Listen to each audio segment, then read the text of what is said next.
Hey guys, welcome back to Andy's Dinosaur Reviews. Today, as you can see looking right in front of you, we are taking a look at some more Jurassic World Fallen Kingdom figures by Mattel. And not just any Jurassic World Fallen Kingdom figures, this is yet another line of the minifigures, as Wave 3 of the minifigures has just been released. I was lucky enough to find them yesterday, and here they are for all of you to enjoy. Honestly, I feel like these minifigures are just getting better and better the more that they release. These newer ones, man, they might be my favorite, honestly, of the whole group so far. Just well, it's supposed to be a Spinosaurus, but it's definitely a Pachyrhinosaurus. But regardless, that one specifically is, man, it's just so beautifully done. And then we have a Postosuchus and a Ceratosaurus and a Diplodocus. So anyway, let's take a closer look at them. We'll start with the Postosuchus because this is one that I was really highly looking forward to. I love Postosuchus, so I was super psyched to see that they were making one for the Jurassic World Fallen Kingdom mini toy line. And you can see that the detail on this thing is really beautifully done. All over the place. This thing just looks fantastic. The feet are definitely a little bigger than they probably should be. More so the back feet. I mean, the front feet don't look too bad. The back feet look kind of large to me.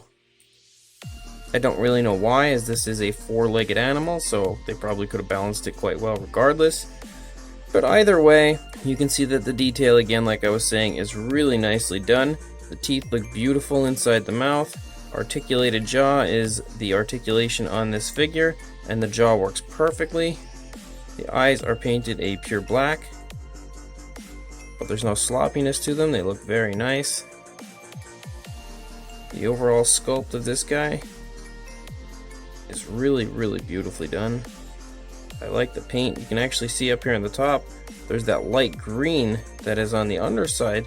Down here is also up here on the top, but then this darker green has kind of been dry brushed over it, it looks like, or I'm not really sure how they did it if it wasn't done by dry brushing, but it looks really nice the way they've done that, giving it such a nice different shading of coloration on the top with the green. And the detail all over looks beautiful.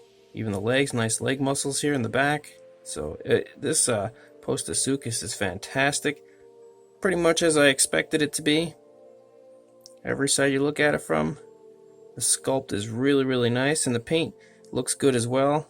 Like I said, nice green coloration, but there are a few different shades of green. So the Postosuchus is definitely a contender for my favorite of all the figures that they've released with these minifigures, and the overall detail I feel like on this is just even better than what we were getting before.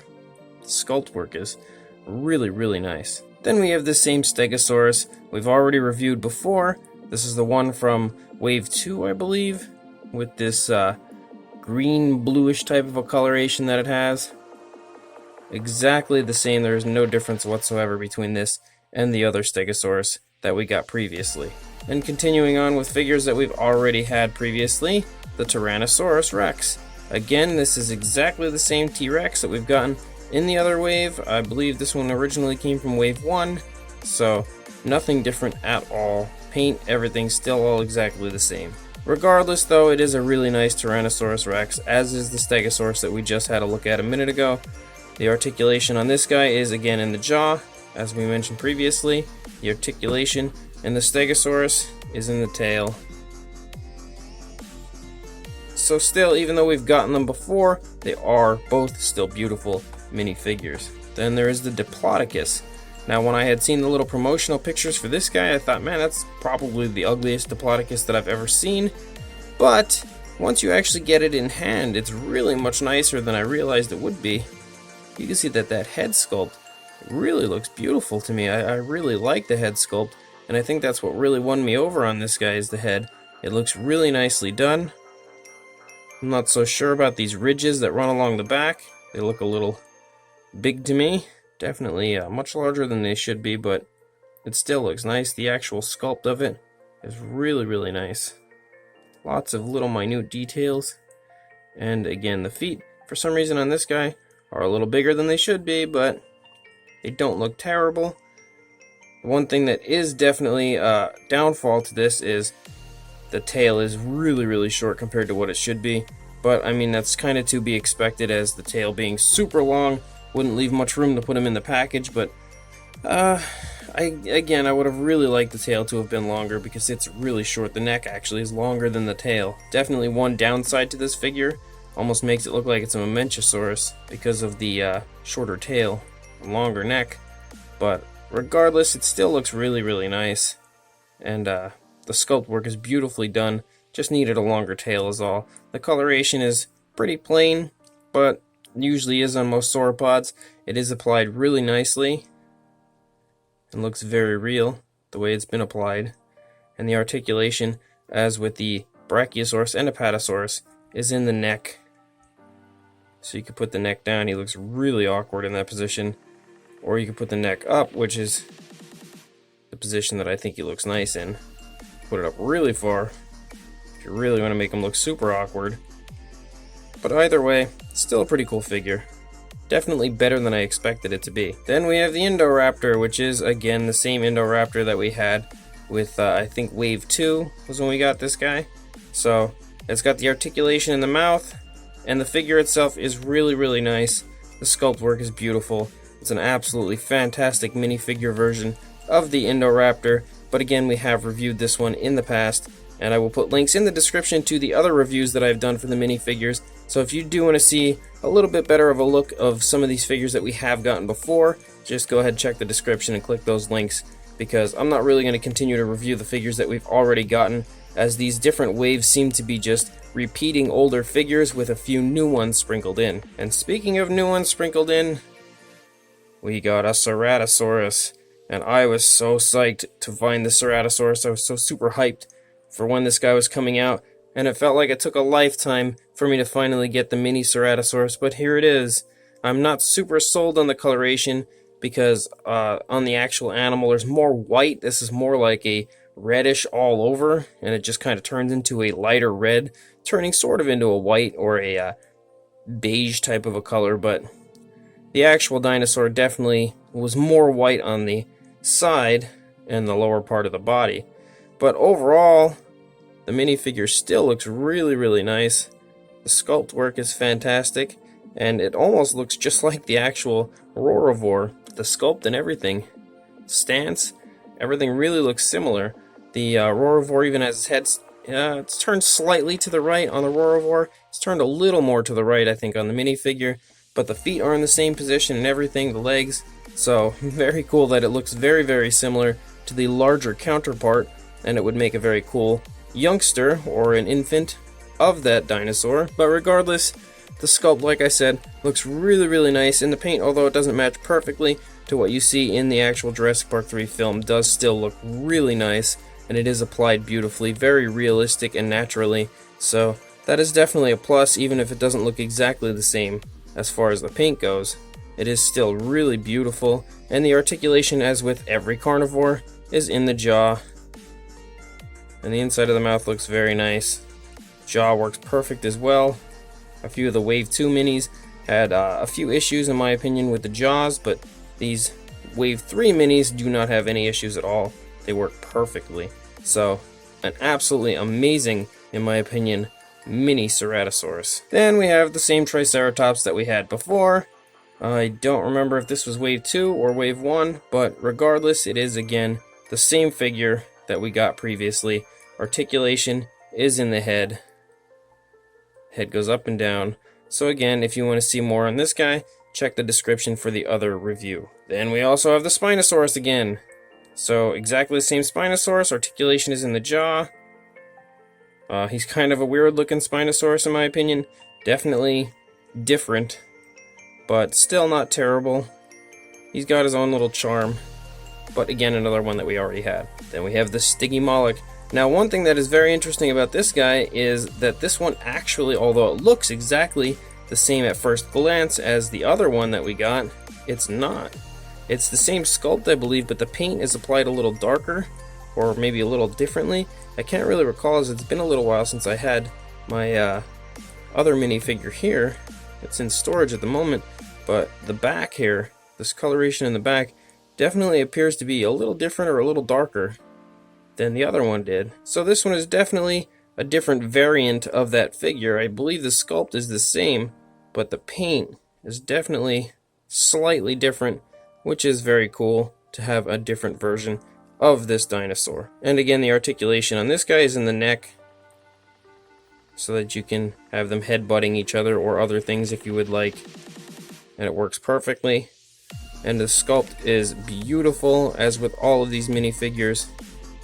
It looks fantastic. There's actually a little extra plastic here on the arm, which is the first time I've seen that in any of these minifigures. But either way, it's still really, really beautiful. Then we have blue, which is like the third time we got this blue. It is still exactly the same as it's been this whole time. No different. They're really pushing this little blue figure on you. So by now you probably have one of these if you've purchased any of these minifigures. It is still an absolutely fantastic blue figure, and the articulation is in the legs. I'm really surprised that they haven't done another one with just some sort of different articulation, because I feel like there's so many more options you can do with a blue velociraptor as far as articulation than just these legs. But who knows, maybe eventually we'll get that. Then you have the Dimorphodon, and the actual sculpt of the Dimorphodon is beautifully done. Lots and lots of detail all over. Looks very, very nice. Tail looks fantastic as well, all over. Even on the underside. Really nicely sculpted. The articulation is in the wings, so you can flap them up and down. And they're actually on a swivel, so you can swivel them completely around if you would really like to. Gives you plenty of options as far as posing the wings. Coloration is pretty plain, just this darker coloration with some brown on the wings. The eyes are painted. But either way, it's still a very nice Dimorphodon, especially for a minifigure. And the final one is the Pachyrhinosaurus. I know it's supposed to be a Spinoceratops, but it is a Pachyrhinosaurus. I don't care what they say, this is a Pachyrhinosaurus. And it is a beautiful Pachyrhinosaurus. The sculpt work is absolutely fantastic on this guy. It's really impressive to me just how nice this thing is. And on top of that, it's a fairly large minifigure. It's probably the biggest one I think that we've gotten from any of the minifigures. I could be wrong, but I'm pretty sure, honestly. The coloration is really nice. Nice darker green on the back with a greenish bluish type of a color, very similar to what we got on the Stegosaurus. And the overall sculpt work is really, really nice all over the place. I really love this thing. You can see that the horns are also a different color, and they're more of a grayish color, which is much better than the white that we've been seeing on the Triceratops horns, in my opinion. So I think that looks better as well.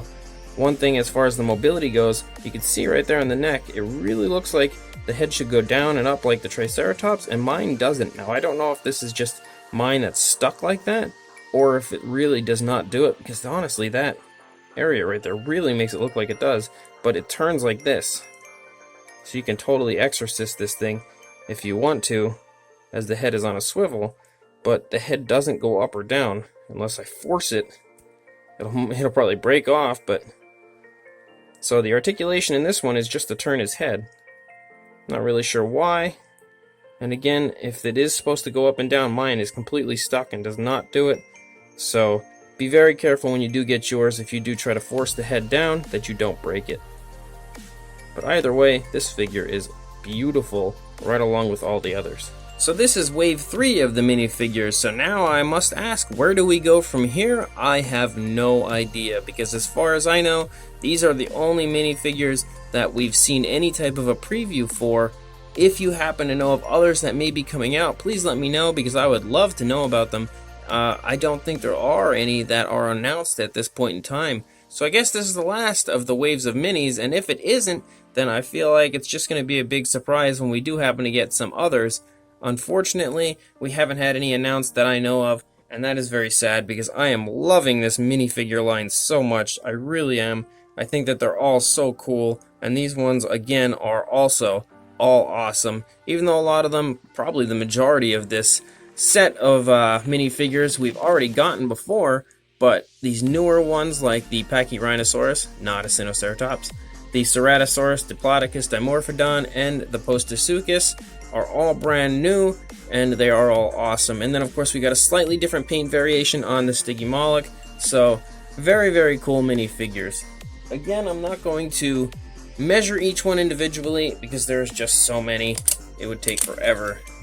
I will run a tape measure across and you can get a good idea of the size of them. For instance, the Postosuchus is almost about 4 inches long, so they're not super tiny, but they are definitely quite small. Size comparison time, we'll throw in Mr. Papo T-Rex. Again, as always, giving you a very good idea of just how small these figures are, especially compared to the big Papo Rex over here. So, very, very small figures, even though that Pachyrhinosaurus back there is definitely, in my opinion, the largest of all of them. So without question, this line of minifigures has definitely been one of the bigger highlights of the Jurassic World Fallen Kingdom line, in my humble opinion, because I have loved all of these minifigures that have come out. They've just given us such a plethora of minifigures, so many different ones to choose from, really covering most, if not all, of the species of dinosaurs that have been in any of the Jurassic movies, along with other ones that we have not gotten ever in any movies, like the Postosuchus, for instance. So it's been very, very cool that they've been releasing these, and I really am going to keep my fingers crossed and hope and pray that they release some more minifigures for us in the future, because I really hope that this is not the end of these, as these things are so fun and so cool, and they're all so highly detailed and very, very affordable. Again, you can pick these guys up at Target or Walmart. I found mine at Walmart, but most people I seem to be running into that have found these are finding them at Target. Target, they're $2.99. At Walmart, they're $3.44. So if you can locate them at Target, they're definitely going to be cheaper. However, my area seems to be getting very little of anything at Target, so I'm finding my stuff more so at Walmart than at Target and just paying the extra 44 cents, which is unfortunate, but I'll live, I guess. So if you do want to buy these guys, and I completely recommend them, go ahead and run out to your local Walmart or Target, see if you can locate them. Good luck and happy hunting. And please like, comment, and subscribe, and I will see you in the next review. Thanks for watching.